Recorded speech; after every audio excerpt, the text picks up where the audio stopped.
শুরু করব? হুম, ও হুম। আচ্ছা, আচ্ছা। আমাদের চিটাগংয়ে লাস্ট ম্যাচ কালকে আশা করি যে আমরা আমাদের লাস্ট ম্যাচে যেভাবে আমরা উইন হয়েছি টিমের জন্য, আশা করি সামনের ম্যাচটা আমরা এটা কন্টিনিউ রাখবো এবং অবশ্যই প্রত্যেকটা ম্যাচ অনেক ইম্পোর্টেন্ট কারণ পয়েন্টের খেলা। আশা করছি যে ভালো শেষ করে এখান থেকে আমরা যেতে পারবো। আ অল আউট একটা ক্রিকেট যেটা আমাদের দেখতে পাচ্ছি আমরা ১ম থেকে সেই অল আউট পারফরম্যান্স করার জন্য আপনারা কতটা তৈরি?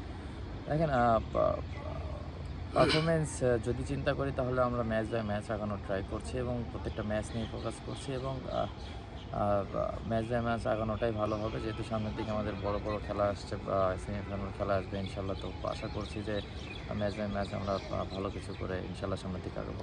The best team fortune Barishal national team বলা যায় অলমোস্ট। আপনারা যারা আছেন ন্যাশনাল টিমে তারাই খেলছেন এখানে। তো এইরকম একটা দলের কাছ থেকে তাদের প্রচুর সাপোর্ট বাংলাদেশে। এই তাদের জন্য আপনার কি বার্তা থাকবে? মানে আপনার চ্যাম্পিয়নশিপ ডেফিনিটলি এখান থেকে টপে থেকে যাবে। অবশ্যই ডিফেন্ডিং চ্যাম্পিয়ন আ আ আমাদের কাছে তো সরি ভাই অবশ্যই আমরা আমরা পেছনে চলে গেছিলাম। এক্সপেকটেশন সরি, অনেক হাই সরি ভাই। থাকবে। আশা করছি যে আমরা এটা ধরে রাখবো ইনশাআল্লাহ এবং আমরা এভাবে চিন্তা না করে আমরা সকলেই চাচ্ছি যে ম্যাচ বাই ম্যাচ কীভাবে ভালো করা যায়। আ যেদিন আছে আমাদের সামনে সেদিনের জন্য আমরা পা পা ভালো করার চেষ্টা করব। আপনাদের যে বোলিং লাইন, ব্যাটিং লাইন কোনটাকে আপনার বেশি স্ট্রং দেখতে চান?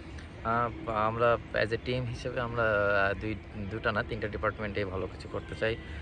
বোলিং, ব্যাটিং, ফিল্ডিং আ যত আ এই ৩ টা আ সরি আই এম তে ভেরি তে সরি ৩ আমরা টা তো ফোন আ দিয়েছি ডিটেইলস ইয়ে আপনার আছে এখানে টাকা যেখানে ঢোকানো আমাদের কেউ ভালো কিছু দেখবে। করার অনেক সুযোগ আছে এখনো। তো আশা করছি যে এই ৩ জায়গাতে আমরা ওখান থেকে যেগুলা ঢুকেছে মানে কি আমার আ ফেসবুক আছে লাস্ট মিডিয়া ম্যাচগুলোতে বয় না। যেগুলা ভুল ছিল ওগুলো থেকে আমরা আরো ভালোভাবে কামব্যাক করব। ওখানে মানে কোন জায়গা?